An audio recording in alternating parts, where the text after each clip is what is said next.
سلام، خوبین؟ ببینید امروز من اولین باره که میخوام یه وایسی بذارم. تو آینده نمیدونم تصویرم هم بذارم یا نه، فعلا چون یه ذره خجالتی هم. ببخشید دیگه. خواستم تعریف بکنم، یه خورده شرایط اجتماعی رو با هم مرور بکنیم تو زندگیمون. چند روز پیش تولد 40 ساله. من فکر می‌کنم روز تولدش خیلی روز خوبی باید شروع بشه، خیلی باحال باشه. از اینجا شروع کنیم که شب تولد من داشتم میرفتم که شام بخورم، یهو چشم به پای بابام افتاد. دیدم وای چقدر قرمزه، چقدر باد کرده، با یه دستمالی هم بسته بود. بابام سنش بالا، تا الان هم به رو خودش نیورده و بنده خدا، برای اینکه ما ناراحت نشیم نگفته بود. پاش شبیه یه کسی که به شدت عفونت رو باد کرده و قرمز شدید، میگه مثلا سوختگی نوع نمیدونم چندان بگم بهتون، اینجوری بود که من واقعا یهویی شوکه شدم. به برادرم زنگ زدم که بیا پاشو ببین و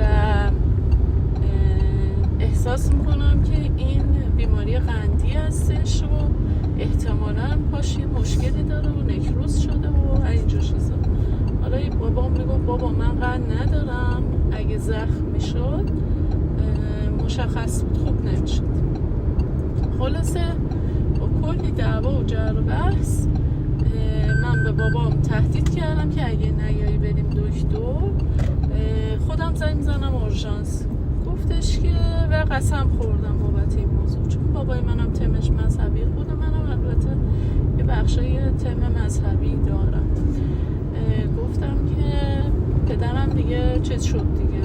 گفت اوکی صبح حالا ببینیم چی میشه. صبح که بیدار شدم دیدم برادرم که گرفته بود برای پدرم اومد و گفت بریم دیگه، بریم دکتر و مجبورش کرد. اینجوری بگم که دیگه بابا من مقاومتی نکرد و رفتیم به سمت بیمارستان میلاد و من رانندگی میکردم و ماشین من بود، چون ماشین من خب بذاری عمری ازش گذشته و حالا میگم هم چی ساندروه. خدمتتون بگم که آقا ما رفتیم بیمارستان میلاد. من تا ماشین رو پارک کردم داداشم گفت برگرد، رامون ندادن، گفتن این پا سلولیت شده، نمیدونم چی شده، این باید بره بیمارستان امام خمینی اگه میخوایم. یه نکته هم بگم که یکی این که حالا بابای من خیلی سختگیره تو هزینه بیمارستان، ولی دارم بازم تاکید میکنم هزینه بیمارستان کنه آدم بد چیزی نیست، ولی خب تو بعضی از هزینه ها یه خورده سختگیره. ولی یه نکته خوبی که بیمارستان میلاد به نظر من داره، همه چیز کنار هم داره. شما عکس برداری کنی، خواهی سونوگرافی کنی، هر کاری بکنی کنار همه، لازم نیست خارج بشید از بیمارستان. حالا علت اصلیش اینه که ما میریم میلاد و واقعا هم کار رو تا امروز که من مراجعه کردم. خلاصه من دور زدم اومدم بابا رو سوار کردم و داداشم رفتیم بیمارستان امام خمینی. بیمارستان امام خمینی دوباره مجدد من تا داخل جای پارک بگردم، برادر بنده خدا رفت یه ویلچر بگیره. گفتن آقا ویلچر نداریم. ویلچر چی؟ برو از داخل بیمارستان بگیر. یعنی ما تو اورژانس بودیم، بنده خدا رو فرستادن تا داخل بیمارستان که برو یه ویلچر بگیر. دیگه اولوش یه رو 20 طول کشید و بابای من خیلی گفتم سنن بالا، هوا گرم، وایساده بودیم توی این آفتاب با ماشین، اجازه هم نمیدادن دیگه بریم جلو دقیقاً یه جای سایه وایسیم، میگفت سریع و خارج بشی از بیمارستان. خلاصه که برادرم اومده با ویلچر بابام برد، ما رفتیم دنبال جا پارک پیدا نمیشد، پارکینگی هم که نبود اونجا. خلاصه ساعت روز پنجشنبه من بردم توی خیابونی که متصل به این تا همه ماشینشون رو گذاشتم، ما هم گذاشتم و برگشتم بیمارستان و حالا چشتون روز بعد نبینه که چه اتفاقاتی افتاد که میخوام حالا تو اگر حالا کسی استقبال کرد من تو پارت بعدی بیمارستانم حتما توضیح میدم بیمارستان امام خمینی ها که حداقل با دید باز برید بیمارستان.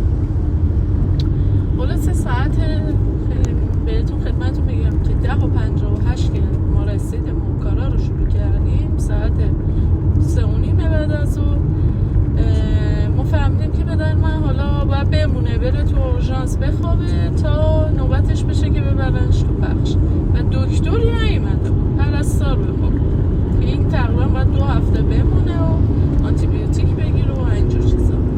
گفتیم اوکی من برم لپتاپ برای برادرم بیارم که اخونه که پیش پدرم میمونه یه نفر باشه بعد به کارهای شخصیش هم برسه بنده خدا.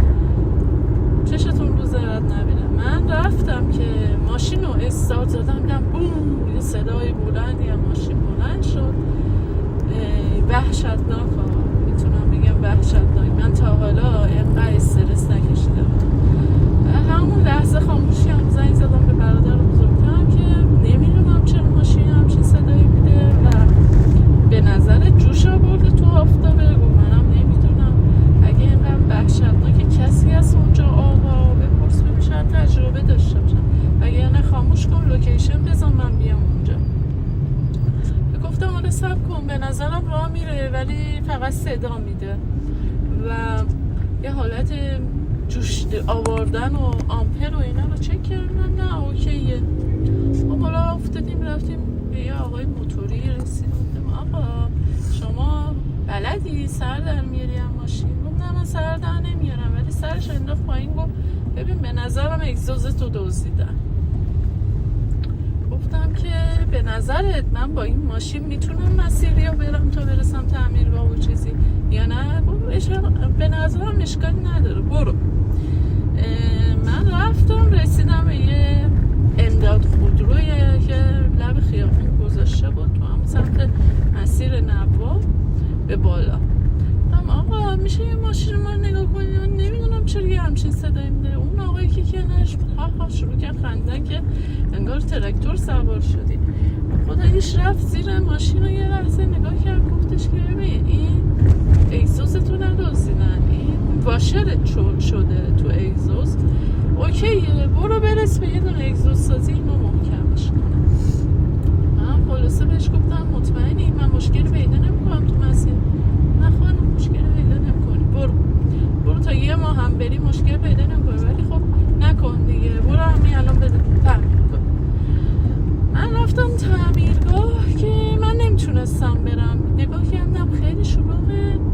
زنگ زدم برادرم گفتم بیا جلو من ماشین رو به تو بدم برم ماشین تو رو بردارم برم لپتاپ برادرم تو بیمارستان بدم و یه سری وسایل بدم میخواست حوله و نمیدونم دستمال و اینجور چیزا لیمان و اینجور چیزا ببرم بهش بدم.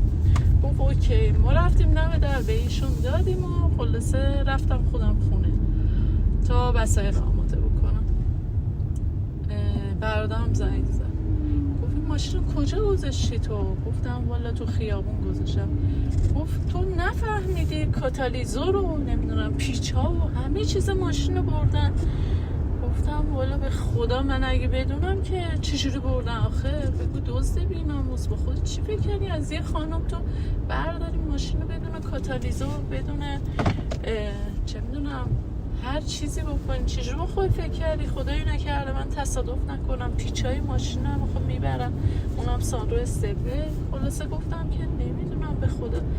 گفتش که گفتم اشکال نداره اگه بشه شاید بتونم از بیمه بدنه بگیرم. و بیمه بدنه که من همونجا زنگ میزدی حالا هم که زنگ نزدی ایراد نداره فقط بدون که این قطعی که برداشتم بردن هلوش 200-300 میلیون حالا پیچ و همه چیزیه که زیر ماشین بوده برده اگزوز و نمیدونم اینجور چیزا.